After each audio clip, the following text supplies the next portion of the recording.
The screams echoed through Commander Vex Korth's neural implants as the hegemony cruiser's hull buckled under plasma fire.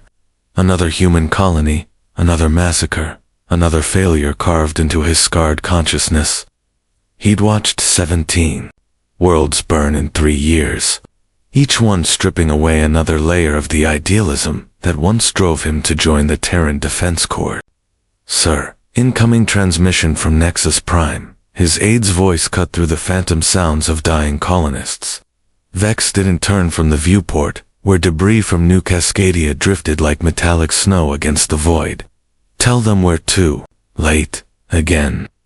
His cybernetic fingers drummed against the command console, each tap a countdown to another bureaucratic excuse.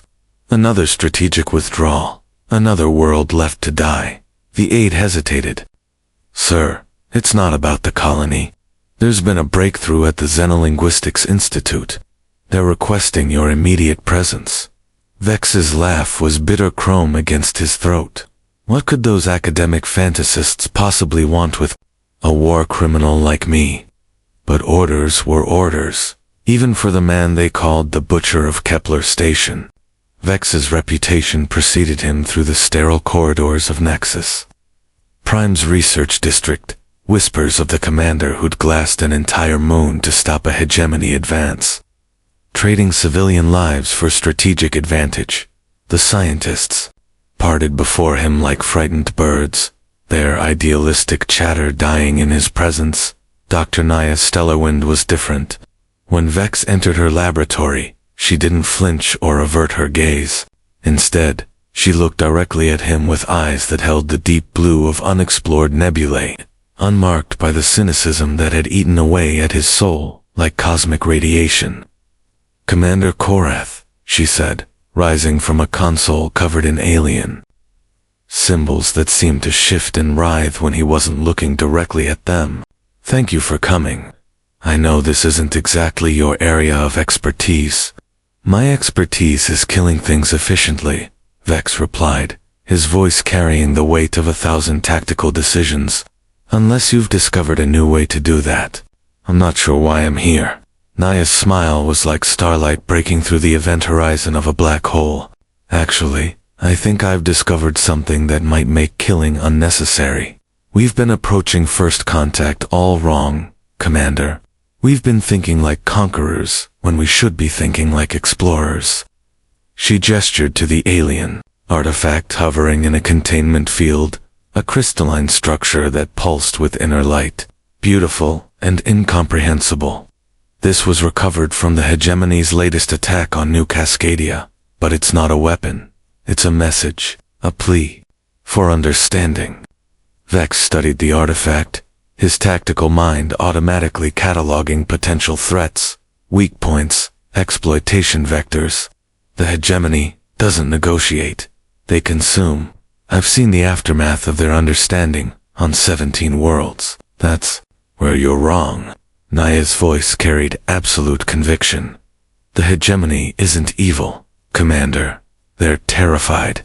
This artifact contains fragments of their history, their culture, their desperate attempts to communicate. They're not trying to destroy us, they're trying to save themselves from something far worse." The laboratory fell silent except for the hum of containment fields and the distant whisper of life support systems. Vex stared at this young woman who spoke of salvation while standing in the shadow of genocide, who saw hope where he saw only the inevitable heat death of human civilization. "You're naive," he said finally. "The universe doesn't care about your noble intentions. It only understands force." But even as he spoke the words, something in Naya's unwavering gaze made him wonder if perhaps the universe had been trying to tell him something he'd been too damaged to hear. 3 days after their initial meeting, Vex found himself back in Naya's laboratory, drawn by a gravitational pull he couldn't quite explain.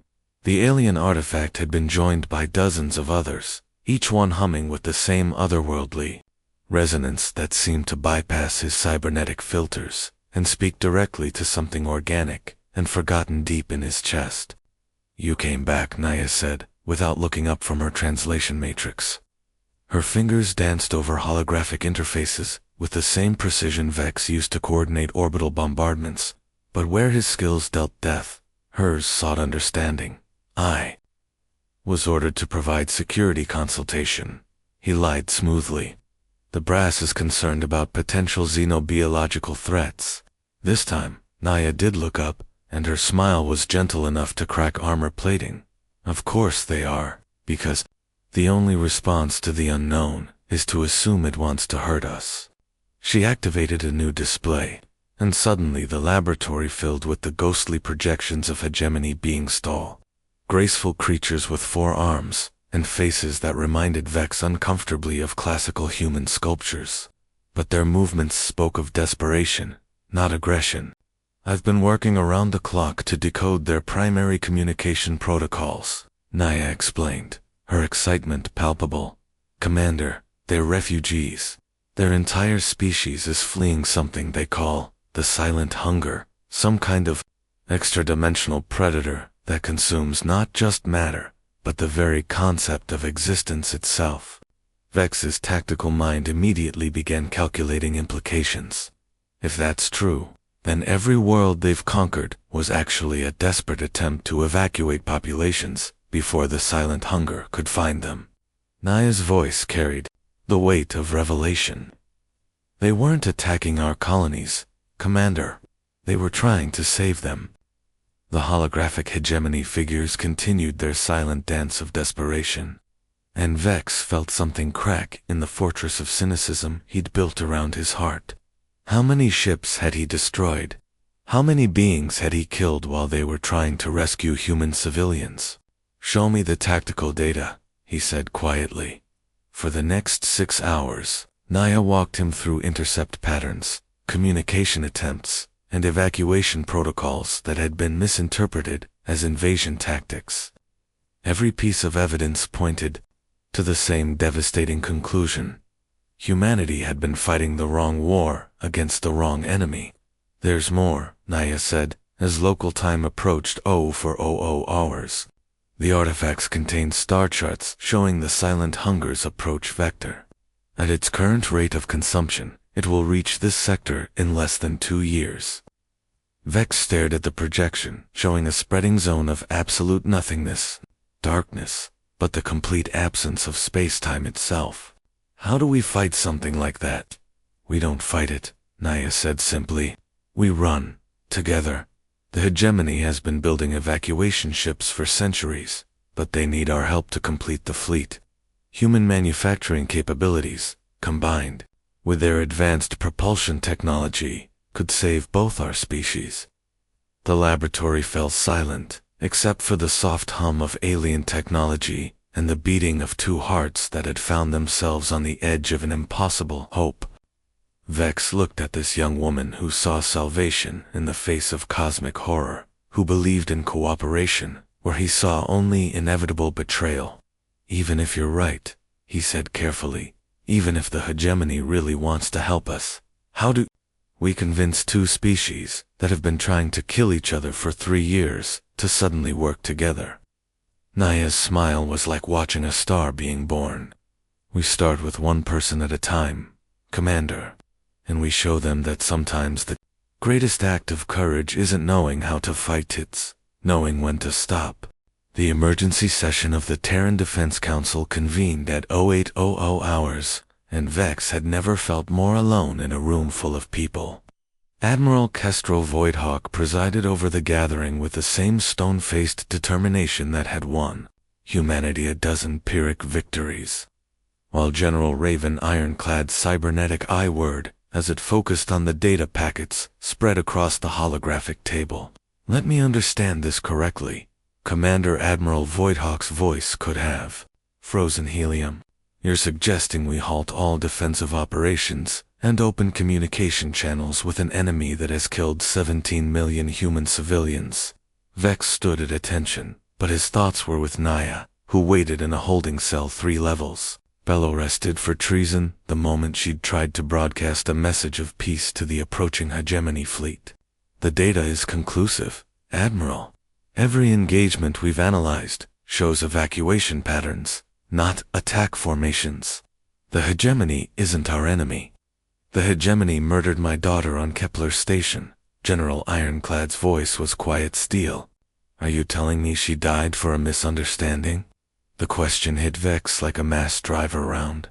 Kepler's station, where he'd made the tactical decision to detonate the fusion reactors, rather than let the hegemony forces reach the civilian shelters. Where he'd become the butcher. Where Ironclad's daughter had been among the 8,000 casualties of his strategic victory. I'm telling you that she died because I was too afraid to consider that there might be another way, Vex said quietly. Because I was trained to see enemies where there might have been allies. The council chamber erupted in angry voices, but Admiral Voidhawk's raised hand brought silence. Even if your xenolinguist is correct about the hegemony's intentions, how do you propose we trust beings who have the power to glass our worlds? How do we know this isn't an elaborate deception? Vex activated his personal datapad, and the chamber filled with the ghostly projection of the silent hunger's approach, a spreading void that had already consumed 12 star systems in the neighboring spiral arm. Because if Dr. is wrong, we lose this war in 2 years, anyway. But if she's right, we might be the only thing standing between them and extinction. The silence that followed was the sound of a species reconsidering its place in the universe. Finally, General Ironclad spoke. What exactly are you proposing, Commander? Joint evacuation protocols, shared technology, a combined fleet capable of outrunning the silent hunger and establishing new colonies beyond its reach. Vex's voice grew stronger with each word. The hegemony has the ships. We have the manufacturing capability. Together, we might both survive. And if you're wrong? Admiral Voidhawk asked. If this is all an elaborate trap, Vex thought of Naya's unwavering faith, her absolute conviction that understanding was possible even in the face of cosmic horror. Then we die fighting for something better than revenge, Admiral. We die trying to build a future instead of just preventing one. The vote was close 7-5, in favor of opening communication channels, as the council members filed out. General Ironclad approached Vex with his daughter's service medal clutched in his cybernetic hand. She believed in first contact protocols, Ironclad said quietly.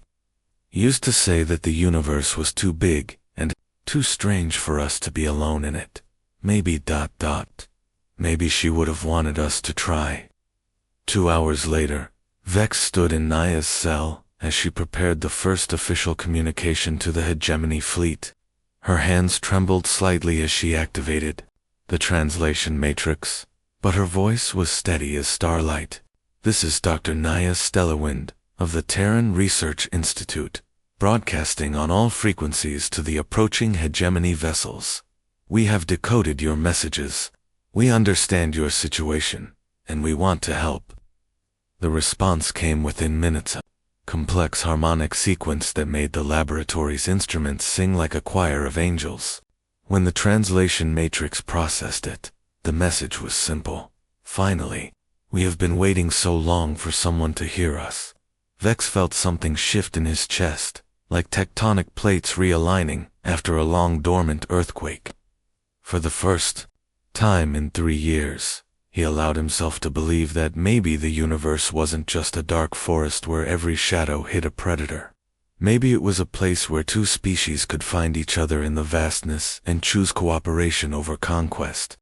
The first joint meeting took place on Neutral Station Epsilon, a hastily constructed platform floating in the no-man's land between human and hegemony space. Vex had expected to feel the familiar weight of tactical anxiety as he stepped through the airlock, but instead, he found himself genuinely curious about the beings who had been his enemy for so long. The hegemony delegation was led by someone whose translated name came across as Quantum Dewdroppa, title that would have seemed absurd a week ago, but now felt like poetry. The beings for arms moved in complex patterns that Naya's translation matrix interpreted as formal greetings, mixed with profound relief. Commander Korath, Quantum Dewdrop's voice emerged from the translation speakers with unexpected warmth. We have studied your tactical records. You are known among our people as the necessary Blade One who makes difficult choices to preserve life. Vex blinked. After 3 years of being called the Butcher, the alien perspective felt like stepping into sunlight after a lifetime in darkness. I've made many mistakes. Quantum Dewdrop costs many lives, as have we all, the hegemony leader replied. The silent hunger teaches us that survival sometimes requires actions that wound the soul, but you have chosen to stop wounding long enough to listen. That is wisdom. Naya activated the central holographic display, showing the combined fleet projections. If we're going to evacuate both species, we need to understand each other's capabilities. Human industrial capacity can manufacture the hull components, but we'll need hegemony propulsion technology to achieve the necessary escape velocity. The next 6 hours involved the most complex logistical planning of Vex's career. Every detail had to be negotiated, translated, and verified.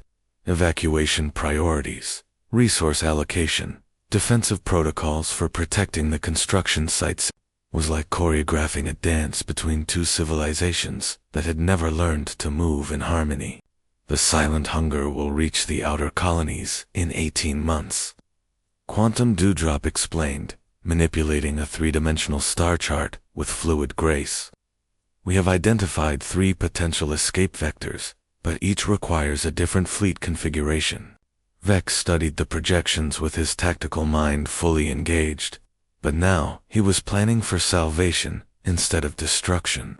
If we concentrate our shipyards at these coordinates, we can maximize production efficiency while maintaining defensive coverage. But we'll need to begin evacuation of non-essential personnel within the next 60 days. There is something else, Quantum Dewdrop said, and the alien's emotional resonance carried through the translation matrix as deep sadness. The silent hunger is not a natural phenomenon. It was created by a species that chose to consume rather than adapt when faced with extinction. We have been running from it for 3,000 years, watching it devour everything we once called home. The implications hit Vex like a supernova. You're saying some species actually created this thing?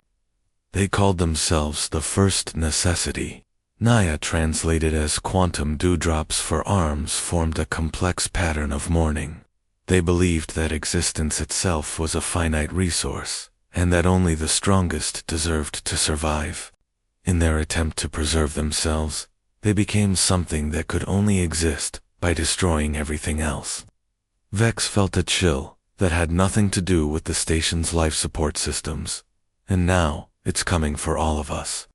Yes, Quantum Dewdrop confirmed, but we have learned something in our 3 millennia of flight. The silent hunger can only consume what stands alone. Cooperation, symbiosis, mutual aid, these things exist in quantum spaces it cannot reach. Our combined fleet will not just be running from destruction, Commander. It will be carrying the seeds of something new. As the meeting concluded, and the delegations prepared to return to their respective territories, Naya caught Vex's arm. Do you see it now? This isn't just about survival. It's about proving that life can choose to grow instead of consume. Vex looked back at Quantum Dewdrop, who was bidding farewell to the human delegates, with graceful arm movements that needed no translation to convey respect and hope. 3 years ago, he would have seen only a target to be eliminated. Now he saw a being whose species had spent 3,000 years protecting the very concept of cooperation. Yeah, he said quietly, I think I'm starting to see it. But even as hope began to take root in soil that had been salted by too many tactical decisions, Vex couldn't shake the feeling that the real test was still coming. Building ships was one thing. Convincing 2 species to trust each other with their survival was something else entirely. The first ships of the combined evacuation fleet launched 3 months ahead of schedule, their hulls gleaming like captured starlight as they departed for the outer territories. Vex stood on the observation deck of Construction Platform Alpha, watching humanity and the hegemony work side by side in the vast, skeletal frameworks of vessels that would carry both species to uncertain refuge. The manufacturing efficiency has exceeded all projections, Naya reported, her voice carrying the exhaustion of someone who had been working 18-hour days for weeks. But I'm worried about the psychological integration protocols. She wasn't wrong. Despite the successful cooperation at the leadership level, both species struggled with generations of ingrained hostility. Human workers would unconsciously cluster together, while hegemony engineers formed their own insular groups. The technical collaboration was flawless, but the emotional trust remained fragile. We need a catalyst, Vex mused, watching a mixed crew struggle to coordinate a hull-plate installation. Something that forces both species to see each other as more than allies of convenience. The catalyst arrived 48 hours later, in the form of a priority alert from the outer sensor array. Vex was reviewing evacuation schedules when Lieutenant Commander Zara Nightfall's voice crackled through the communication system. Sir, we're detecting massive gravitational distortions in the Cygnus sector. Something big is coming through subspace, and it's not showing up on any conventional sensors. The command center filled with tension, as thick as neutronium. The silent hunger wasn't supposed to reach this region for another 14 months. But the sensor readings were unmistakable. Reality itself was beginning to fray at the edges of the approaching phenomenon. All evacuation fleets, begin emergency acceleration protocols, Vex ordered. But his mind was already calculating the terrible mathematics of the situation. Quantum dewdrop. We need those propulsion upgrades online now. The hegemony leaders' response came through the translation, matrix heavy with ancient fear. The silent hunger has learned to anticipate our escape routes. It is no longer following, it is hunting. The next 72 hours compressed into a nightmare of desperate preparation.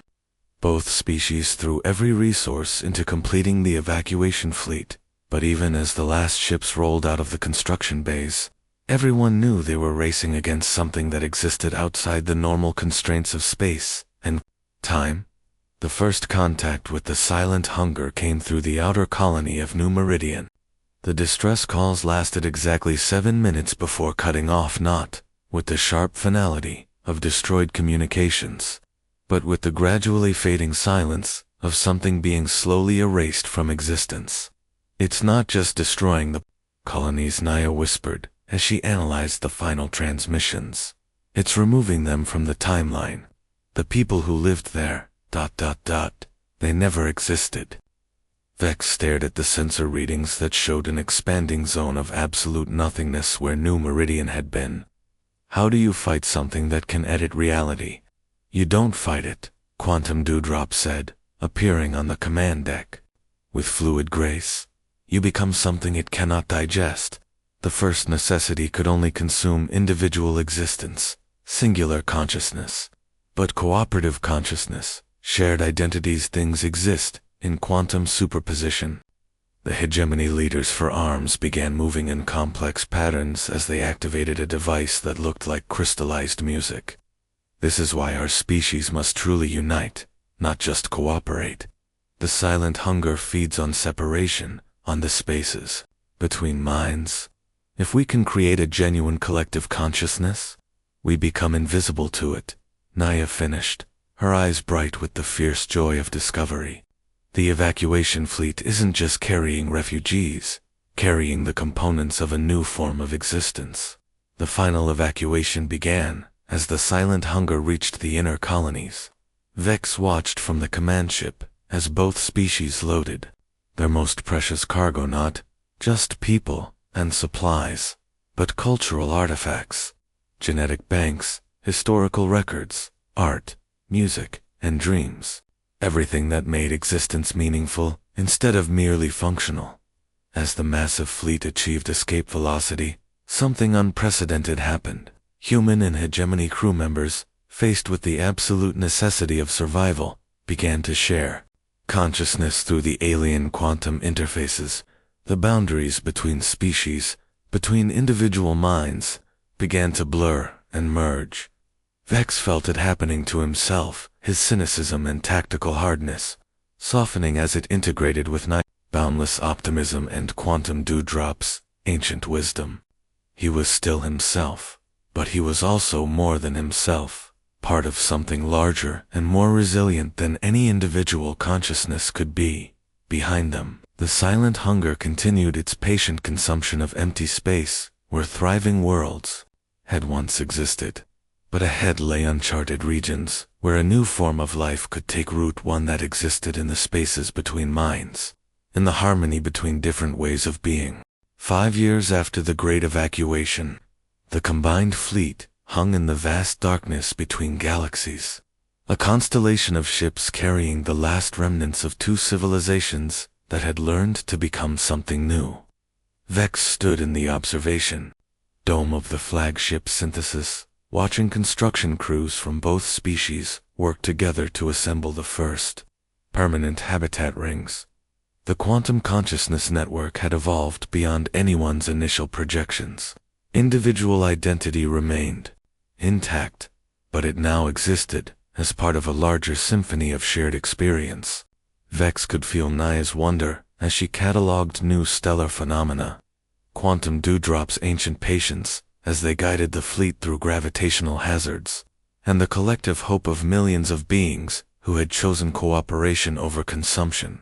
The first generation of hybrid children will be born next month, Naya reported, her voice carrying through both the communication system and the gentle background hum of shared consciousness.